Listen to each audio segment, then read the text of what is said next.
CI/CD for game servers. CI/CD is continuous integration and continuous deployment. It's a method of standardizing and automating the development and release process. There are many benefits to implementing CI/CD for game servers. Continuous integration can make patching and releasing new game servers easier. It also scales well when you have multiple development teams working together or in parallel. Continuous deployment is particularly useful when your game server has to run on multiple platforms or in multiple AWS accounts. CI/CD is the implementation of an automated workflow pipeline between game development and gameplay. The main purpose of CI/CD is to improve game quality by finding and fixing bugs faster, standardizing and automating testing and validation, and accelerating the deployment of game patches and new game releases. CI/CD is also very useful for organizations with multiple game development teams so that the DevOps requirements can be consolidated across teams. Containerization is highly compatible with CI/CD. Many tools and scripts are publicly available for Kubernetes that can be used as is or adapted to the specific needs of game development. And AWS offers services that can be helpful to define and maintain game development workflows.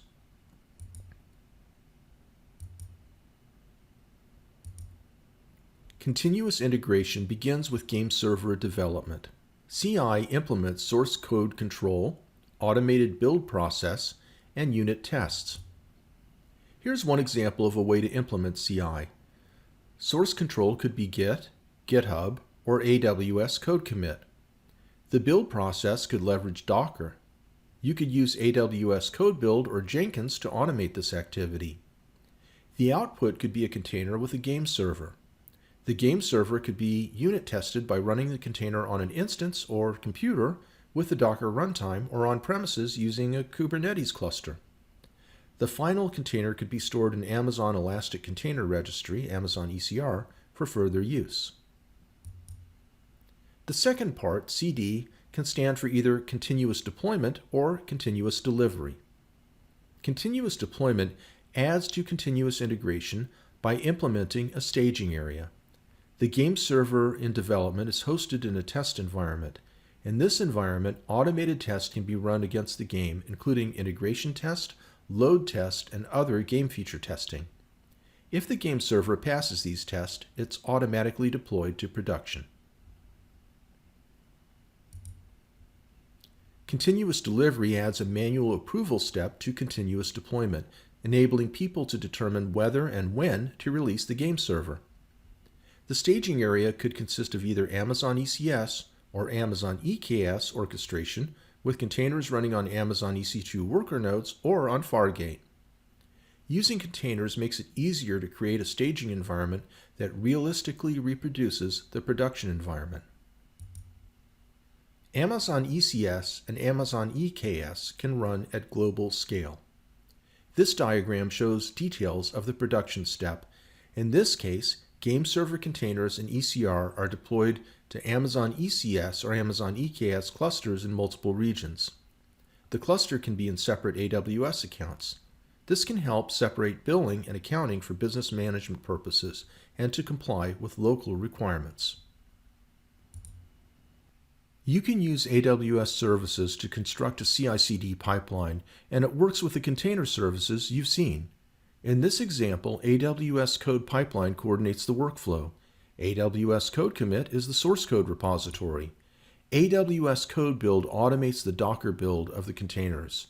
The containers are stored in Amazon Elastic Container Registry. The production-ready container could be run on Amazon Elastic Container Service or Amazon Elastic Kubernetes Service, and running the containers on Amazon EC2 instances or on AWS Fargate. AWS Code Deploy, which manages the deployment step in this example, is currently integrated with ECS but not EKS. Automating deployment to production enables sophisticated approaches such as blue-green deployment and canary deployments.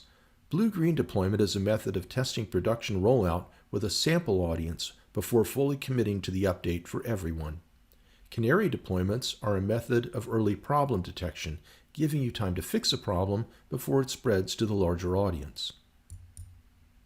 Agonis is open source software that adds game abstractions into the Kubernetes engine.